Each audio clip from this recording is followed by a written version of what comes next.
나는 여호와를 향하여 말하기를 그는 나의 피난처요 나의 요새요 내가 의뢰하는 하나님이라 하리니 이는 그가 너를 새 사냥꾼의 올무에서와 심한 전염병에서 건지실 것임이로다. 오늘도 하나님의 성호를 찬양하게 달려나온 개동의 모든 성도님들 한 분 한 분을 축복하여 주옵소서. 하늘의 위로가 평안으로 가득 채워 주옵소서. 예수님의 이름으로 기원드립니다. 찬송 91장입니다.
주보에 나와 있는 주의 고백을 함께 하십니다.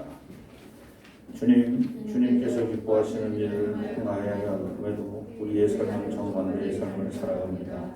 우리의 정욕과 탐심을 위해서는 그 누구보다도 앞장서고 주님의 일을 위해서는 모른 척을 했습니다. 우리의 불충함과 완약함을 불쌍히 여겨 주옵소서. 또한 하나님만 바라보고 하나님께만 충성하는 우리는 여전히 세상과 사람을 의지하며 살고 있습니다. 우리 안에서 온갖 약함을 불쌍히 여겨주시고 우리의 죄를 용서하여 주옵소서. 이제 우리의 영성을 새롭게 하셔서 오직 하나님만 바라보고 하나님만을 의지하는 주의 백성으로 살게 하옵소서. 우리 주 예수 그리스도의 이름으로 기도드립니다. 아멘. 하나님께서 우리 주신 용서의 말씀입니다.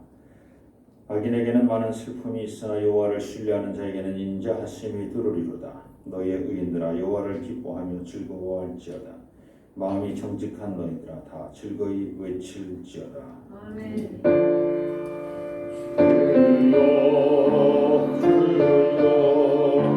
우리를 불쌍히 여기소서.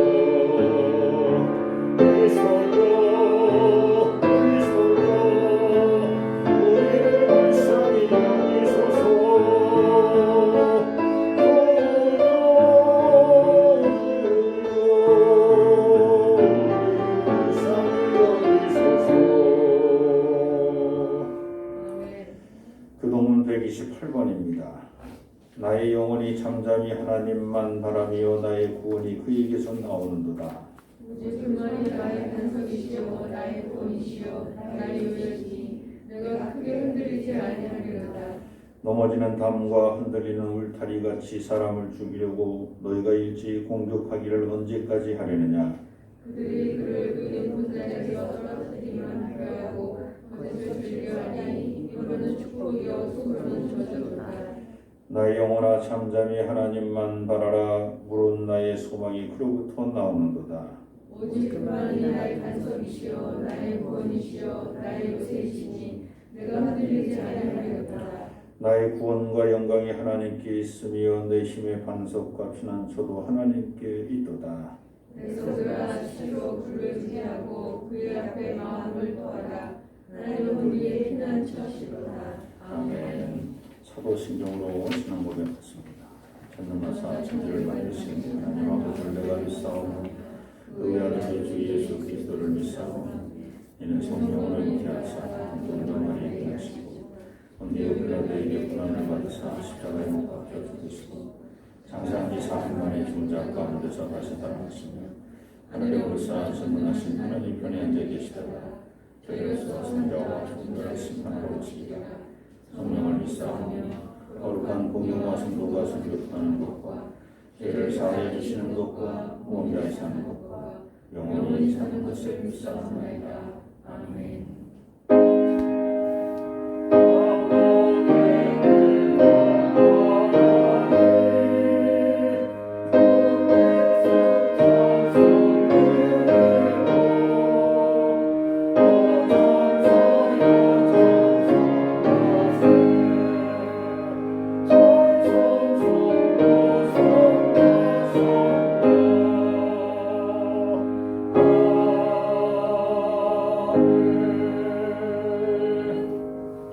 자리에 앉으시기 바랍니다.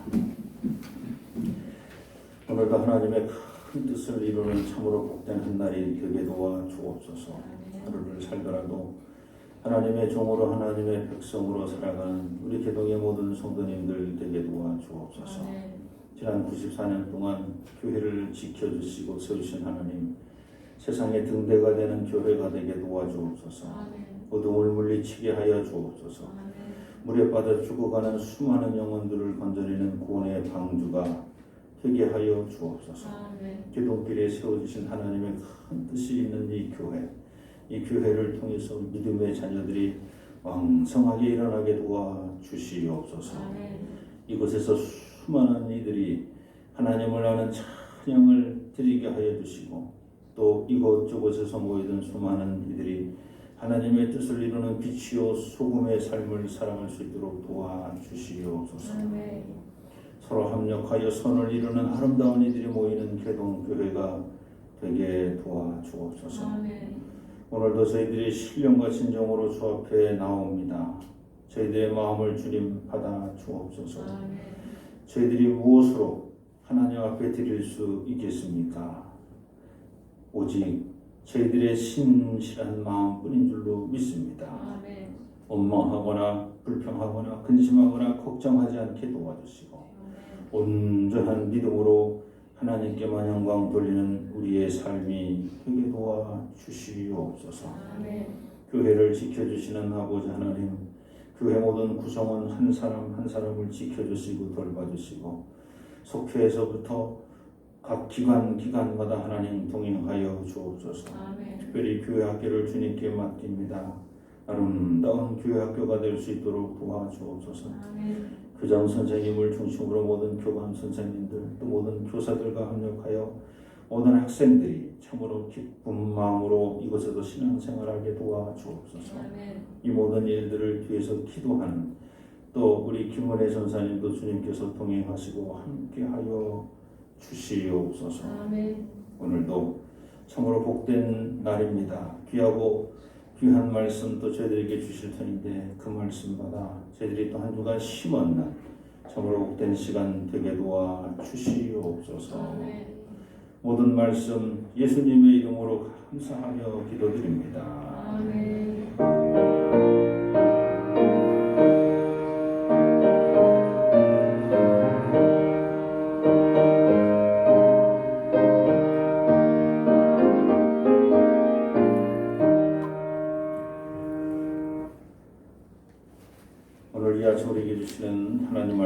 히브리서 5장 5절로 10절 말씀입니다.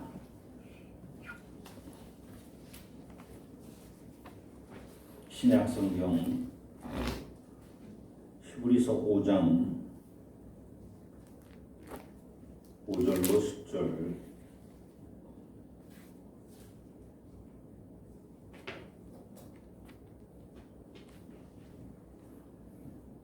제가 봉독합니다. 또한 이와 같이 그리스도께서 대제사장 되심도 스스로 영광을 취하심이 아니요 오직 말씀하신 이가 그에게 이르시되 나는 내 아들이니 내가 오늘 너를 낳았다 하셨고, 또한 이와 같이 다른 데서 말씀하시되 네가 영원히 멜기세덱의 반차를 따르는 제사장이라 하셨으니 그는 육체에 계실 때에 자기를 죽음에서 능히 구원하실 이에게 심한 통곡과 눈물로 간구와 소원을 돌렸고 그의 경건하심으로 말미암아 들으심을 얻었느니라. 그가 아들이시면서도 받으신 고난으로 순종함을 배워서 온전하게 되셨은즉 자기에게 순종하는 모든 자에게 영원한 구원의 근원이 되시고 하나님께 멜기세덱의 반차를 따른 대제사장이라 칭함을 받으셨느니라. 아멘. 546장 찬송입니다.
할렐루야. 아멘. 옆 사람과 가벼운 인사하시기 바랍니다. 잘 오셨습니다. 잘 오셨습니다.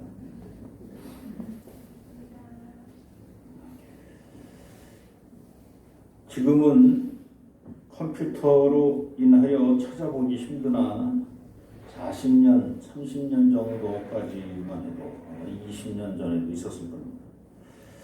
관청에 있는 것이면 대서소라고 하는 간판을 쉽게 볼 수 있었습니다. 직역하면 대신 글을 써주는 것입니다. 이것의 역할은 사주단자도 써주고 청첩장도 써주고 이력서도 써주고 고소장도 써주고 축하리본도 써주고 대문 앞에 거는 문패나 책상에 올려놓는 명패에 사용될 이름도 써주는 그런 것입니다. 글은 써야 하는데 본인이 글을 모르거나 또는 글씨가 악필리면 어김없이 대소서를 찾아가 돈을 주고 글씨를 받아왔습니다. 하나님께 제단을 쌓고 번제를 드릴 때 하나님은 아무에게나 번제를 받지 않으셨습니다. 당신이 선택한 아브라함, 이삭, 야곱을 통해 번제를 받으셨습니다.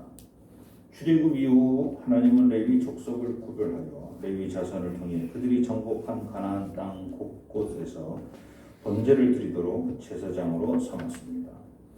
레위 자손 중에서도 아론의 자손은 특별히 구분하여 대제사장으로 삼아 1년에 한 번, 7째 달 10번째 날에 성회로 모이게 하여서 자신과 백성들의 죄를 고하고 하나님께 죄를 용서받는 대속의 제사를 드리게 했습니다. 그러므로 하나님께 드리는 번제는 아무나 드릴 수 없었습니다. 이를 무시하고 급한 마음에 자기 마음대로 번제를 드렸던 사울 왕의 행위는 불순종의 죄를 지은 것입니다. 사울이 비록 왕이라는 높고 중요한 직분을 받았다고 하더라도 하나님께 드리는 제사는 레위 지파의 후손인 제사장이 우리를 대신해서 하나님께 드리는 것입니다. 대신해서 드리는 또 다른 직책이 있습니다. 다윗과 솔로몬 시대에는 제사 이외에도 하나님께 찬양 드리는 직분이 새롭게 생겨났습니다. 바로 목소리로 혹은 비파와 수금 그리고 양각과 나팔로 찬양 드리는 사람들입니다. 하나님께 드리는 찬양은 레위 사람 중에서 혹은 다른 부족 사람이라도 서원한 사람들 가운데 특별히 선별되고 훈련된 사람들이 담당하였습니다. 물론 일반 사람들도 각자의 자리에서 찬양할 수 있었습니다. 그러나 하나님께서 그러라고 말씀하신 것은 아니지만 사람들은 성전 건축 이후 성전 안에서 드리는 찬양은 훈련되고 준비된 사람의 찬양만을 드리도록 했습니다. 이런 전통은 성전 중심의 중세 가톨릭 교회로 이어져서 20세기 초반까지만 해도 가톨릭 교회에서의 찬송은 사제와 성가대원의 전유물 이었습니다. 그래서 일반 성도는 예배에 찬양을 드리지 못하고 예식과 관련된 찬양들이 있습니다. 단성 찬양 같은 예식과 관련된, 예를 들어서 뭐 장례 예식에 참여했다, 그럼 장례 예식 참여한, 또 결혼 예식에 참여했다, 그럼 그 예식과 성례식에 참여했다, 주일 예배에 참여했다라도 대부분 다 사제가 노래를 합니다. 그리고 찬양대가 노래를 합니다. 그리고 후렴구 정도를 따라 부르는 게 가톨릭 교회의 전통이었어요. 하나님께 드리는 찬양의 대부분 성가대원을 통해서 교회 2층, 또 성가대원들이 앞에 보여주지도 않아요. 뒤에서 딱 이렇게 2층에 이렇게 난간이 있으면 이 난간 쪽에서 앉아있는 회중은 찬양대를 보지도 못합니다. 소리만 들려요. 소리만. 하나님께 드리는 찬양을 훈련되지 않은 모든 회중이 함께 부르는 찬양으로 바뀐 것이 바로 이제 개신교들, 프로테스탄트들을 통해서 이제 바뀌기 시작합니다. 그 대표적으로 바로 찬양의 대중화, 회중들이 찬양을 불러야 한다. 찬양대만 찬양을 부르는 게 아니고 사제만 찬양을 부르는 게 아니고 그들이 우리를 회중을 대신해서 부르는 거거든요, 사제들이. 근데 그게 아니라 우리가 직접 불러야 한다. 이것이 바로 감리교의 창시자 요한 웨슬레의 친동생이었던 찰스 웨슬레의 주장이었습니다. 그래서 찰스 웨슬레는 아리랑 그 당시에 그 민중들이, 그 백성들이 쉽게 알 수 있는 그런 그 곡조에다가 그냥 가사들을 막 붙여서, 믿음의 가사들을, 신앙 고백의 가사들을 마귀들과 싸울지라 죄악 벗으냐. 이 노래는 옛날 그 당시에 있는 소방대원들 불 끄러 갈 때 불을 끄러 갑시다. 불 끄러 가는 노래야 돼. 근데 거기다가 너무 유명하니까, 불이 하도 자주 나고 그 노래가 되니까 거기다가 그걸 같이 가사를 붙인 거야. 그런 식으로 찬양의 대중화를 일으키기 시작했다. 그것이 바로 감리교회의 시작이었다. 감리교회에서 시작하였다라고 하는 겁니다. 자, 성경도 그렇습니다. 성경도 예전에는 성도들이 성경을 직접 읽는 법이 없었습니다. 왜냐하면 성경 자체가 너무 귀했어요. 또 성경을 읽기 시작한 건 언제부터 읽기 시작했냐면 성전이 무너지고 성전이 완전히 무너져서 성전에서 번제를 드릴 수가 없어. 제사를 드릴 수가 없어. 또 성전에 있던 사람들이 다 이스라엘 백성들이 예루살렘 중심으로 살던 사람이 다 흩어졌어. 전 열방으로 흩어졌어. 그러니까 이방 지역에 가가지고 짐승 양 한 마리를 잡아서 먹는 게 아니라 지들이 태워서 번제로 태워드리면 옆에 있는 사람들이 뭐라고 그러겠어. 이상한 놈들 맞다. 그래서 그렇게 못해. 그러니까 이 이스라엘 사람들이 모이기는 모이는데 번제도 못 드리고 또 자기들이 이방 지역에 살고 있으니까 더더욱 못 드리고 그래서 하는 게 뭐냐면 그럼 하나님 말씀이라도 읽자. 그래서 하나님 말씀입니다. 근데 그 옛날에 하나님 말씀 이런 책들이 어디 있겠어요? 이런 책들이 없습니다. 그러니까 어떻게 해야 돼요? 이스라엘 백성들의 전통은 이스라엘 사람들 10명만 모이면 그 중에서 한 사람을 이렇게 따로 띄워. 그래서 당신은 어디 가서 말씀 찾아오라 했구나. 말씀. 네? 그래서 가서 필사를 해갖고 오든지 어디 가서든지 말씀을 주워 갖고라도 와야 돼. 들고 와야 돼. 그러면 들고 와서는 자기가 찾은 말씀을 안식일 날 모였을 때 읽어주는 거예요. 읽어줘. 이런 말씀을 찾아왔어. 가서 필사해갖고 왔어. 회당이 큰 회당이에요. 회당이 크면 회당장이 있을 것이고 여러 많은 일하는 사람이 있고 거기에 또 서기관들도 있을 것이고 그러면은 어디에 이사야서가 어디에 예레미야서가 뭐 어디에 모세오경이 어디 그럼 막 득달같이 달려가가지고 거기서 뭐 한 달이고 1년이고 2년이고 주구장창 앉아가지고 필사하는 거예요. 물론 이제 필사를 하려면 헌금도 해야 되고 허락을 받아야 되겠지만 또 자기들처럼 필사하러 오는 사람들이 얼마나 많겠어. 여기저기 회당에서 그럼 그걸 앉아서 필사하고 그거를 가져가서 자기 회당에다 놓고 하는 그런 일들이 많다. 그러니까 성경은 회중이 직접 읽는 게 아니라 다 대신 읽어줬다는 얘기를 지금 제가 하려고 하는 겁니다.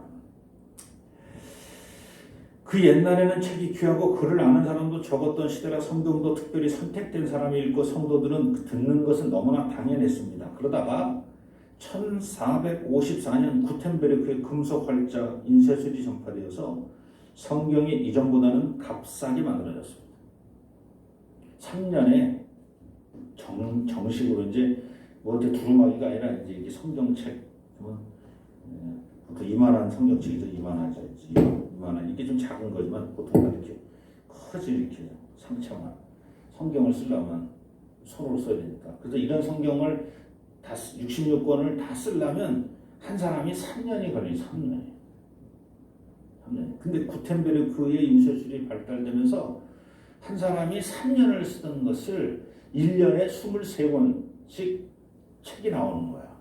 1년에 23권. 그러니까 한 3년에 한 권씩 나오는 성경책이 1년에 23권씩 막 책이 찍어져서 나오니까 그거 얼마나 대단해요.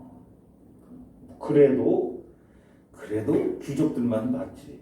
그래도 큰 교회 성전 건축하고는 성전 건축 봉헌과 함께 성경책이 같이 봉헌되는 거지. 그러니까 성전 건축만큼 비싼 게 성경책이야. 성전 건축 다양원에 성경책도 없는 저 교회는 성경책도 없어. 그러면 그 교회는 가난한 교회야. 건축은 했는데 성경책을 딱 갖다 놔요. 근데 그런데 이 성경책이 있으면 또 뭐래?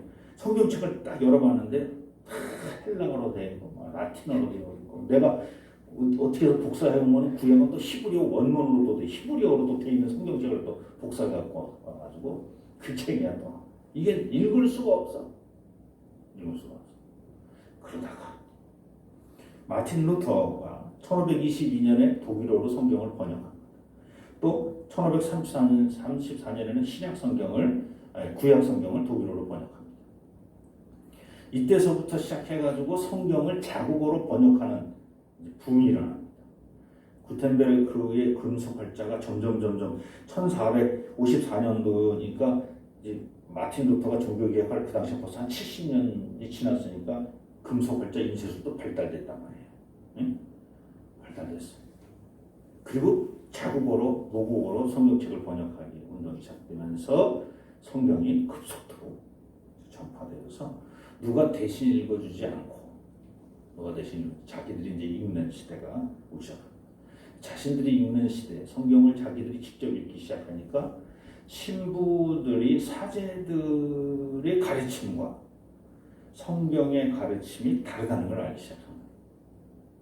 사제들은 자기들의 이익을 위해서 성경을 해석해서 전해준 거고, 성경을 보니까 그런 말이 오는 거야. 면죄부를 사야 된다. 맨 찾아봐도 면죄부라는 말이 안 나오는 거야. 교황의 말에 무조건 충성해야 된다. 근데 교황이라는 말이 안 나오는 거야. 그러면서 프로테스탄트를 한 거예요. 저항을 한 거예요. 그게 프로테스탄트예요. 저항을 했어. 응? 사제들한테 저항. 그 당시에 사제들한테 저항한다는 건 말이 안 되죠. 근데 대신 읽어주는 성경책을 직접 읽기 시작하면서 저항이 시작됐죠. 대전신학대학교 은퇴 교수이면서 전 대한예수교 장로회의장 통합 이단대책위원회였던 허호익 박사님, 우리 종로 지방에도 와서도 한 2번 정도 이단대책 강의를 했습니다만, 그분의 연세대학교에서 박사학위를 받았는데, 연세대학교에서 박사학위를 받을 때 제출한 논문의 제목이 예수 그리스도의 삼직무론입니다. 헬라어로 그리스도라는 이름은 메시아라는 뜻이에요. 메시아라는 뜻의 의미는 기름 부음 받은 종이에요. 그러니까 기름 부음 받은, 이 기름 부음 받은 사람은 이스라엘 사람들에게 있어서 세 종류의 사람이 있어요. 그 메시아라고 하는 사람의 역할이 세 개가 있어요. 세 종류의 사람이 메시아야. 첫째가 선지자가 기름 부음 받은 종. 이 사람을 메시아 그리스도. 또 제사장을 기름 부음. 그래서 이게 제사장을 메시아, 큰 틀에서 메시아야, 그리스도야, 그 사람들. 그리고 왕을 기름 부었어요. 이 세 종류의 사람이 기름 부음 받은 종이에요. 그런데 이 기름 부음 받은 종의 통합하신 유일하신 분, 선지자이시면서 제사장이시면서 왕의 역할을 감당한 역사상 전무후무하신 분이 바로 그리스도다. 예수 그리스도다. 예수 그리스도. 그래서 예수 그리스도에게는 세 가지의 직무가 있는데, 그 세 가지의 직무가 바로 선지자의 역할, 제사장의 역할, 왕의 역할이 있다는 것입니다. 이를 잠깐 살펴보면 선지자로서의 직무는 하나님의 말씀을 받아 선포하는 역할과 백성들을 위해 하나님께 중보 기도드리는 역할이 선지자의 역할입니다. 선지자를 하나님 말씀을 듣고 그 말씀을 전하는 자로만 이해하면 안 됩니다. 선지자의 역할은 하나님 말씀을 듣고 하나님 말씀을 선포하기도 하지만 기도하는 사람, 사무엘도 그렇고 엘리야도 그렇고 엘리사도 그렇고 기도하는 사람, 특히 백성들을 위해서 중보 기도하는 사람. 그 역할이 사무엘을 통해 그 선지자의 맥이 다시 살아나고, 그 후에 사무엘이 전통을 이어가는 수많은 선지자가 나타나서 자신들이 받은 하나님 말씀을 선포하고 이스라엘을 위해서 기도했습니다. 그 전통이 세례 요한까지 이어졌고, 세례 요한은 예수 그리스도를 세상 죄를 지고 가는 어린 양, 즉 우리의 죄를 대속해 주실 그리스도로 선포함으로 그 선지자로서의 사명을 다했습니다. 그리고 예수 그리스도의 사역을 통해 선지자의 사역이 마감됩니다. 그러니까 엄밀한 의미에서 예수 그리스도 이후의 선지자, 그건 의미가 없다는 얘기입니다. 마음에 그건 아니라는 거죠. 선지자의 역할도 예수 그리스도에서 거기서 끝을 내. 마감. 둘째로 대제사장으로서의 직무는 죄를 대속하는 직무입니다. 예수는 아론의 후손으로 혈통을 통해 이어지는 대제사장이 아니라 레위와 아론보다 더 윗선인 아브라함 시대에 살았던 멜기세덱의 전통을 이어가는 대제사장으로 소개합니다. 뿐만 아니라 자신이 대제사장이면서도 자신을 하나님께 드릴 희생 제물로 단번에 드림으로 아담 이후 모든 인류의 모든 죄를 씻어 주셨습니다. 그러므로 예수 그리스도는 자신의 몸을 희생함으로 마지막 제물이 됨과 동시에 그 제물을 하나님께 올려드리는 제사장으로서의 마지막 사명을 감당하시는 분이 또 예수님이십니다. 예수님의 제사장의 역할은 또 예수님으로서 제사장의 역할이 다 끝났어. 거기서 끝이야. 예수님 위에 제사장은 그냥 관습적으로 저 사람이 제사장이야, 저 사람이 제사장이 그런 거지. 엄밀하게 우리 성서적으로 보면 예수님이 마지막 제사장이었어. 그런데 예수님의 마지막 제사장은 누군가를 대신해서 예배를 드려주는 거예요. 제물을 드려주는 사람이 제사장이에요. 이 사람의 죄를 대속해주는 게 또 제사장이에요. 그런데 예수 그리스도의 제사장의 역할은 어떤 역할까지 포함했냐면 자기 자신을 드리는 역할까지, 제사장이면서 동시에 희생 제물의 역할까지를, 그래서 자기가 자기 자신을 하나님께 단번에 드려버려요. 그냥 제사장으로 단번에 드려. 그러면서 모든 제사의 제도를, 법을, 모세가 우리에게 줬던 법을 끝내. 거기서 완성을 시켜. 더 이상 이런 식의 예배는 드리지 않아도 된다 라고 끝내는 겁니다. 셋째로, 왕으로서의 직무는 통치의 직무입니다. 모든 피조물을 통치하는 그리스도, 무엇보다도 아담의 죄로 말미암아 죽음의 권세에 빠졌던 사람들을 구원하는 생명의 통치자가 바로 우리 주 예수 그리스도입니다. 육신이 무게와 목에 모두 다윗 왕의 혈통을 이어받은 명실상부한 왕가의 자손이고, 영으로는 성령으로 잉태되어 태어난 하나님의 아들로서 진정한 만왕의 왕이십니다. 그러나 예수 그리스도께서 받은 왕의 직무, 존중받고 존경받는 역할로서의 왕의 직무뿐만 아니라 또 다른 왕의 직무가 하나 있는데, 이 왕의 직무는 뭐냐면 섬기는 왕의 직무였다. 고난받는 왕의 직무였다. 왕인데도 고난받고 왕인데도 섬겨야 되는, 바로 그 역할이 세 번째로 그리스도가 받았던 왕의 역할이었다는 겁니다. 오늘 우리는 이 세 가지 그리스도의 역할 중에서 대제사장 역할에만 집중해서 살펴볼 것입니다. 오늘 주신 말씀 우리는 5절부터 읽었습니다만 1절서부터 보면, 대제사장은 일반 사람을 위해 하나님께 감사와 속죄의 번제를 드리는 사람이라고 소개합니다. 또 대제사장은 특별한 사람이 아니라 일반 사람들처럼 그도 무지하고 미혹에 빠지기도 하는 연약한 사람이라고 얘기합니다. 그래서 대제사장이 다른 사람의 죄만을 대속해 주는 게 아니라 자기 자신의 죄도 대속받아야 되는 그런 사람이었다는 겁니다. 또 대제사장은 사람 가운데 뽑히거나 사람이 뽑는 것이 아니라 하나님의 부르심을 받은 사람. 그러니까 일반 제사장과 대제사장의 차이가 있다는 거예요. 일반 제사장은 레위 사람들 중에서, 헌신한 사람들 중에서, 소가 서원한 사람 중에서 제사장의 역할을 줄 수 있지만, 대제사장은 그렇게 혈통으로 이어지는 게 아니라 하나님 선택을 해서 선택. 그래서 아론의 가문의 후손만 대제사장이 해라, 이렇게 딱 정해주시는 거예요. 선택된. 다시 말하면 대제사장의 직분은 스스로 노력해서 얻어지는 것이 아니라 하나님의 부르심을 받은 자라야 한다는 것입니다.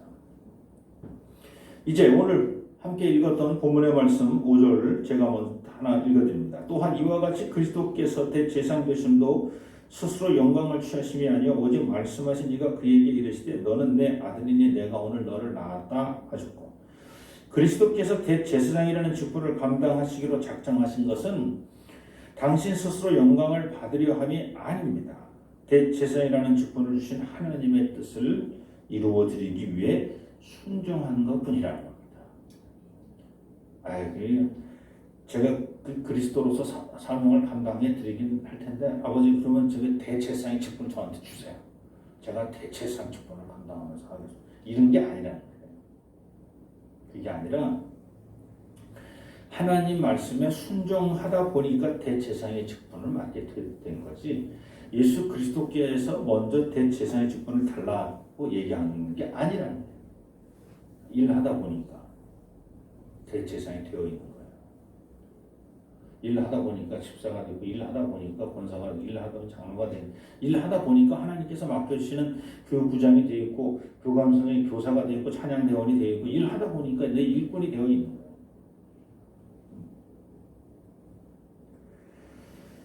하나님께서 그리스도를 향해서 너는 내 아들이라 내가 오늘 너를 낳았다라고 말씀하시는 이 말씀 속에는 숨은 뜻이 있다는 겁니다. 지금 대제사장이라는 직분을 군대에서 상관이 부하에게 명령하듯이 너 지금부터 대제사장해 이렇게 주시는 게 아니라는 겁니다. 아버지가 아들에게 부탁하는 일이라는 것입니다. 만일 아들이 아버지가 주시는 이 대제사장의 직분이 마음에 들지 않으면 거절할 수도 있습니다. 나는 아버지 별로 마음에 안 들어요. 왜? 아버지 아들이기 때문에 그렇다는 겁니다. 그런데 아들 예수 그리스도께서는 아버지 하나님 말씀에 순종하여 그 대제사장이라는 직분을 받아들였다는 겁니다. 6절입니다. 또한 이와 같이 다른 데서 말씀하실 때 네가 영원히 멜기세덱의 반차를 따르는 제사장이라 하셨으니 하나님 아버지는 대제사장의 직분을 받아들인 아들이 고마워서 약간의 성의를 보입니다. 제사장은 제사장인데 사람 중에 선택된 제사장이 아니라 멜기세덱의 반차를 따르는 제사장이라는 것입니다. 멜기세덱은 율법을 받기 전에 대제사장입니다. 아브라함 시대에 같이 있었던 제사장. 그러므로 율법이나 제사법에 구애받지 않는 제사장이었습니다. 그는 레위 자손도 아니고 아론의 후손도 아닌데 아무도 그를 제사장이 아니라고 부인하지 못하는 제사장이 멜기세덱입니다. 그런 제사장처럼 예수 그리스도도 그러하다는 것입니다. 예수도 레위 자손도 아니고 아론의 후손도 아닌데 유다 족속이 어떻게 대제사장이 될 수 있느냐라고 그렇게 말하지 말라는 거예요. 왜? 성경엔 레위 자손도 아니고 레위 자손보다 더 윗선에 있는 아브라함이 찾아가서 자기의 노획물의 10분의 1을 드릴 정도 그리고 그로부터 축복을 받아. 그러면 축복하는 자가 높으냐 축복받는 자가 높으냐. 축복하는 자가 더 높은 자가 아니냐. 멜기세덱이 아브라함보다 훨씬 높은 자나. 근데 누가 멜기세덱이 제사장이 아니라고 말하는 사람이 어디 있냐. 그런 것처럼 우리 주 예수 그리스도 바로 멜기세덱의 반차에서 아론의 후손은 아니지만 그런 반차에서 우리에게 오신 대제사장이다 라고 하는 겁니다. 히브리서 7장 오늘은 우리가 5장입니다만 22절서부터 26절까지 제가 읽어드리면 이와 같이 예수는 더 좋은 언약의 보증이 되셨느니라. 제사장된 그들의 수요가 많은 것은 죽음으로 말미암아 항상 잊지 못하며 예수는 영원히 계심으로 그 제사장 직분도 갈리지 아니하니라. 한번 되면 거기서 끝났어. 예수님이 제사장이라면 거기서 더 이상 제사장 나올 필요도 이분은 돌아가셨다. 바뀔 이유도 없어. 네? 그러므로 자기를 힘입어 하나님께 나아가는 자들을 온전히 구원하실 수 있으니 이는 그가 항상 살아계셔서 그를 위하여 간구하십니다. 이러한 대제사장은 우리에게 합당하니 거룩하고 악이 없고 더러움이 없고 죄인에게서 떠나 계시고 하늘보다 높이 되시니라. 7절입니다. 그는 육체에 계실 때 자기를 죽음에서 능히 구원하실 이에게 심한 통곡과 눈물로 간구와 소원을 올렸고 그의 경건하심으로 말미암아 들으심을 얻었느니라. 이 말씀은 그리스도의 겟세마네 동산의 기도를 말합니다. 3번에 걸쳐 기도한 예수 그리스도의 기도입니다. 마태복음 26장 39절입니다. 조금 나아가서 얼굴을 땅에 대시고 엎드려 기도하여 이르시되 내 아버지여 만일 할만하시거든 이 잔을 내게서 지나가게 하옵소서. 그러나 나의 원대로 마시옵고 아버지의 원대로 하옵소서. 땀방울이 핏방울이 될 정도로 간절하게 기도했던 기도에 그리고 그 기도를 끝내고 나서 내 뜻대로 하지 마옵시고 아버지 뜻대로 하옵소서 라고 자기의 모든 의지를 내려놓는 그리고 아버지 뜻이 끝내는 십자가 지고 죽으라는 거예요. 끝내는 십자가 지고 죽기까지 순종하셨던 예수 그리스도. 그걸 오늘 이 7절에서는 경건하시니라 이렇게 표현합니다. 경건하시고 예수 그리스도가 예수 그리스도의 경건이 뭐요? 예수 그리스도의 경건은 하나님 순종하시고 손해보고 망하고 계속 망해. 예수님 계속 아파 고통당하고 뭐지? 머리에 가시면류관도 써야 되고 손에 못도 만져야 되고 발에 못도 찔리고 그리고는 마지막 순간에 또 그냥 창으로 헐려도 찔리고 아니 그냥 아버지 뜻대로 사는 게 이렇게 힘들어. 아버지 뜻대로 살면 그냥 탄탄대로 장미꽃 뭐 이런 게 나와야 되는데요. 아버지 뜻대로 살려면 너무 힘들어. 그런데 그 순간순간 원망하거나 불평하지 않았다는 거예요. 그걸 경건하다라고 얘기하는 거예요. 그걸 참 경건. 이쯤 되면 원망하고 불평할 만도 하신데 원망 불평 안 하시네. 참 경건하시네. 8절 그리고 9절 전반전까지 앞부분까지 읽어드립니다. 그가 아들이시면서도 받으신 고난으로 순종함을 배워 온전하게 되셨었죠.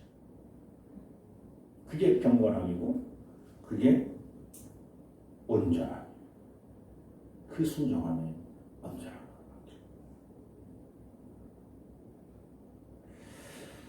구절 후반절입니다. 이 온전함을 이제 성경에서 십자가에서 예수 그리스도께서 이렇게 얘기를 하잖아요. 마지막 순간 다 이루었다. 9절 후반절부터 봅니다. 자기에게 순종하는 모든 자에게 영원한 구원의 근원이 되시고 하나님께 멜기세덱의 반차에 따른 대제사장이라 칭하심을 받으셨느니라.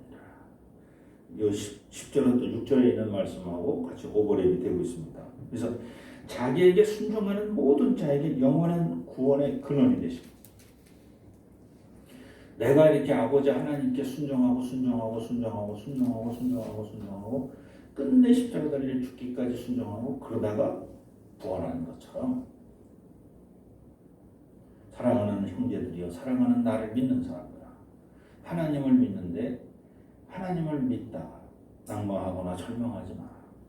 끝까지 믿고 나가라. 나를 보고 내가 그런 믿는 자의 근원이 되었다. 내가 그렇게 너희들이 그렇게 살 때 너희가 부활의 영광을 보게 돼. 너희가 그렇게 살 때 진짜 구원이 뭔지 영생이 뭔지를 너희가 알게 되리라. 그 근원이 그 모델이 그 본을 내가 보여주고 있지 않느냐 하는 것입니다. 자, 오늘 말씀을 정리합니다. 예수 그리스도께서 하나님 말씀에 순종하여 대제사장으로서 우리의 죄를 대속하는 분심을 기억하시기 바랍니다. 그는 단지 우리의 죄를 대속하는 대제사장으로서만이 아니라 우리 죄를 위해 희생 제물이 되어 우리의 죄를 대신 지고 가는 어린 양으로도 살았다는 것을 기억하셔야 됩니다.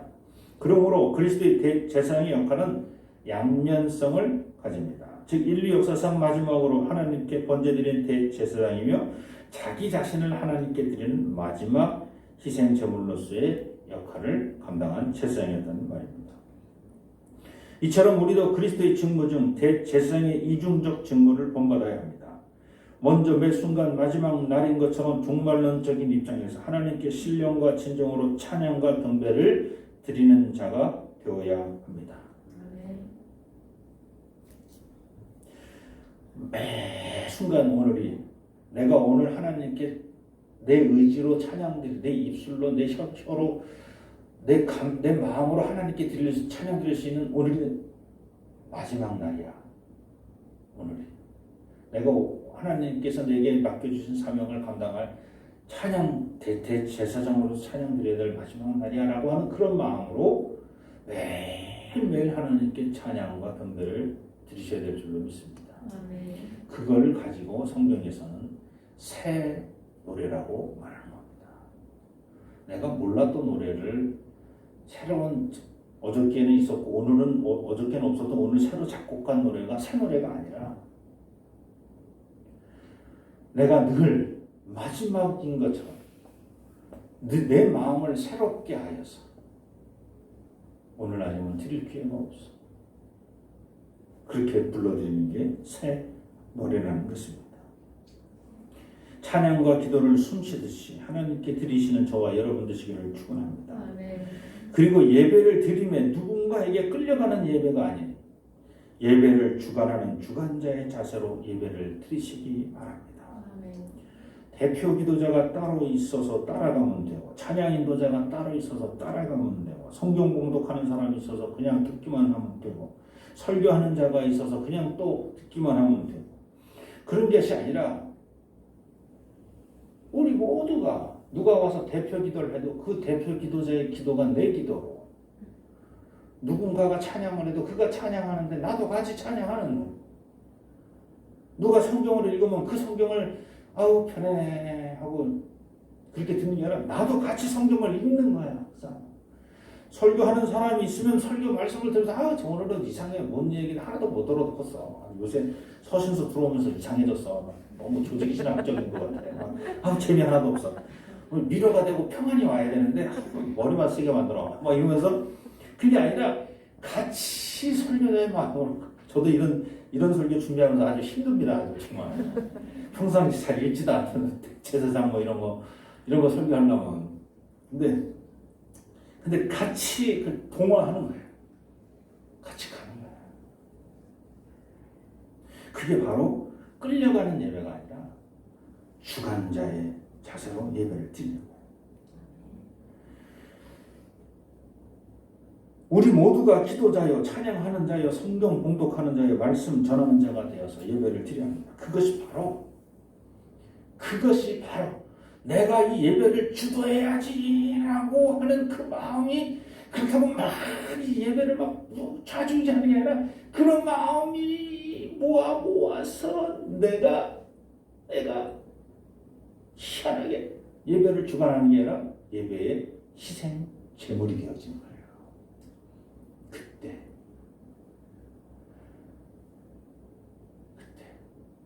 누군가에 끌려가는 예배가 아니라 내 중심에서 예배를 드리기 시작할 때 내가 희생 제물이 되는, 그걸 헌신이라고 해요. 헌신의 예배, 나를 다 드리는 예배 드리는 중에 다른 사람의 찬성 가락이, 다른 사람의 음정 박자 틀리는 게 귀에 들려온다든지, 예를 들어서 다른 사람이 졸고 있는 모습이 눈에 띈다든지, 이러면 온전한 예배가 안 되잖아. 내가 예배를 드려야 돼. 그래서 각자 자리에서 자기의 예배를 잘 드리시기를 부탁합니다. 아멘. 목사가 마찬가지, 우리 전사님들도 마찬가지. 목사라고 전사라고 그게 아니라 당신들의 예배를 잘 드리십시오. 찬양대 당신들의 예배를 드리십시오. 찬양하는 걸로 나 오늘 역할 다 끝나서 한번 딱 놓는 게 아니라, 찬양 드리는 것만이 당신 역할이 아니라 찬양을 남들보다 더 열심히 준비해서 드리는 것 플러스 당신의 예배를 드려야지.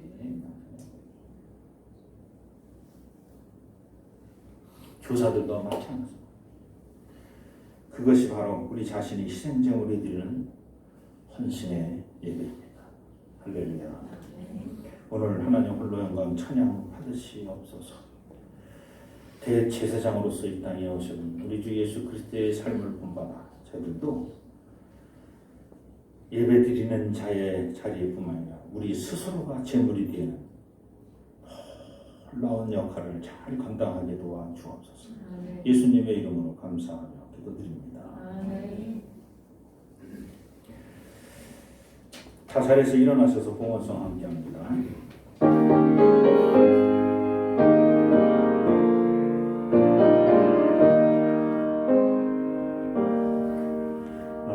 주님을 사랑합니다.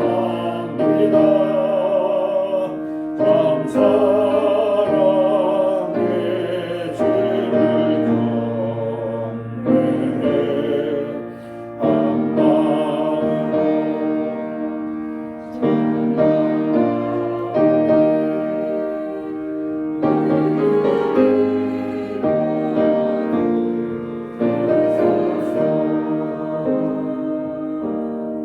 자리 앉으시기 바랍니다. 신령과 진정으로 예배드리는 우리 사랑하는 모든 성도님들, 빈손으로 나오지 아니하고 귀한 예물을 주 앞에 드립니다. 아침 손길 수장하여 주시고 역사하여 주옵소서. 물질로 인하여 시험당하지 아니하도록 차고 넘치도록 갚아 주옵소서.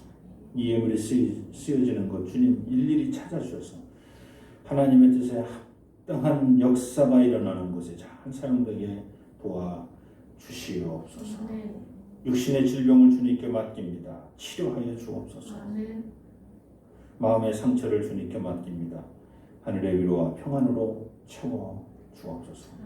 코로나19로 인하여서 힘들게 사는 우리 사랑하는 이웃들, 저들을 위해서 기도하게 하시고 속히 코로나19 바이러스가 저희들의 삶에서 떠나가게 하옵소서. 하오나 우리의 뜻이 아닌 하나님 뜻대로 하시옵소서. 예수님의 이름으로 감사하며 기도드립니다. 교회 소식 알려드립니다. 예배에 참여하신 모든 분을 우리 주님 예수 그리스도의 이름으로 환영합니다. 주변에 상주하는 이단을들 경계하시기 바랍니다. 세 번째 우리 다 같이 한번 읽어봅니다. 나는 마음과 뜻과 힘을 다하여 가족과 일 그리고 다음 세대에게 전도하겠습니다. 1부, 2부 예배 안내 여러분 살펴보시고요. 지난 2주 동안 녹화 상태가 불량했습니다. 소리가 찍찍찍 울리든지 지난주는 이렇게 화면이 이렇게 떨리는 것처럼 물결 파동처럼 나와서 새로 산 비디오 카메라에 적응이 잘 안 됐습니다. 그리고 오늘 또 방송실 담당자 우리 팀장이 또 이상민 선생님이 그 주변에 있는 사람이 코로나19 확진자가 나왔답니다. 그래가지고 이 검사 받으라고 통보가 어제 저녁에 왔어요.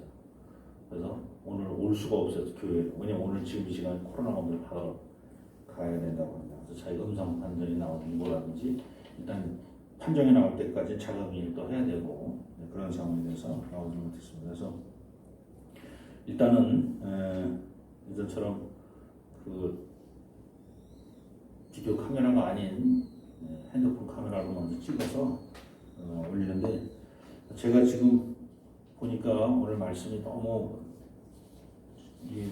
양은 작은데도 시간이 엄청 길었어요. 그래서 내가 이걸 더 요약을 해서 2부 때 한 번 더 녹화를 해야 될 것 같은데 이거는 그냥 없는 걸로 치고 근데 2부 때는 못 올라오죠. 그러면 그냥 이걸로 가야 되겠습니다. 그래서 이 광고를 들으시는 여러분, 제 마음은 설교를 더 요약해서 잘라서 더 짧게 하고 싶은데 이게 김은혜 전사님이 또 2부 때는 또 아래에서도 예배를 드려야 됩니다. 그래서 지금은 이상빈 선생님이 못 오시는 그런 상황이라서 더 쾌적한 영상으로 예배 드리신 여러분에게도 쾌적한 영상을 좀 만들어 드리려고 했는데 또 오늘도 안 되겠습니다. 죄송합니다. 네, 특별 새벽 기도회가 잘 진행하고 있습니다. 여러분 계속 오셔서 아침에 새벽에 기도해 주시고 같이 하시고요. 부활절 계란 종로경찰서에 매년 보내는 600개는 올해는 취소가 됐습니다. 아마 작년에도 취소된 것 같은데 그래서 외부에서 들어오는 음식이 허락이 안 돼서 취소되고 그리고 평상시에 저희들이 한 600개 정도 그래서 저희들 교회 성도님 나눠 먹고 주변에 이렇게 나눠줬는데 요즘엔 나눠주는 것도 어려워요.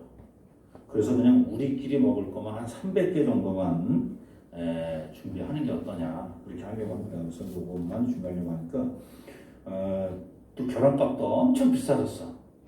그래가지고 그냥 속회별로 혹은 우리 또 선교회별로 기관별로 조금씩 개인별로 이렇게 나눠서 계란 사서 그리고는 4월 3일 날 삶아서 포장하는 거 그렇게 하겠습니다. 그래서 좀 많이 협조 부탁드리겠습니다. 네, 우리 박한수 권사님 교회학교 종로지방연합회 회장 되신 것을 구두로 광고했는데 이렇게 지면으로 또 다시 한번 더 광고해 드립니다. 우리 박신자 권사님 지난주간 모친상 당하셨습니다. 함께 위로해 주시기 바랍니다. 네, 또 다른 광고 있으십니까? 없으시면 우리 다 자리에서 일어나셔서 마지막 파송의 찬송 주보에 나와 있는 찬송 함께합니다.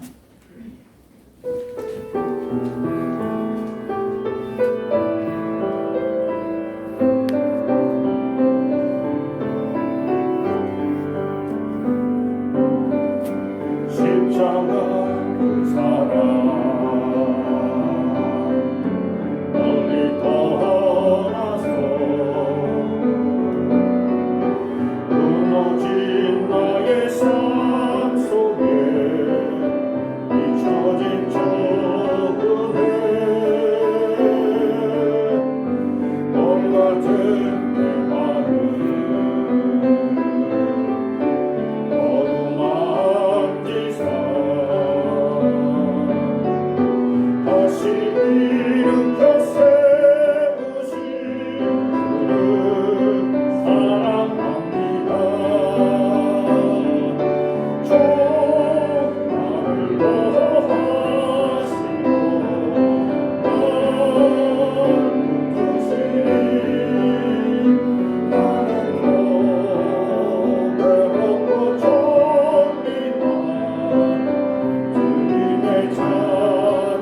우리의 생명 되시며 우리의 삶의 주인 되시는 우리 구주 예수 그리스도의 은혜와 독생자를 이 땅에 보내시며 우리 모든 죄를 사해 주시는 아버지 하나님의 크신 사랑하심과 성령님의 내자시고 위로 교통 충만하심이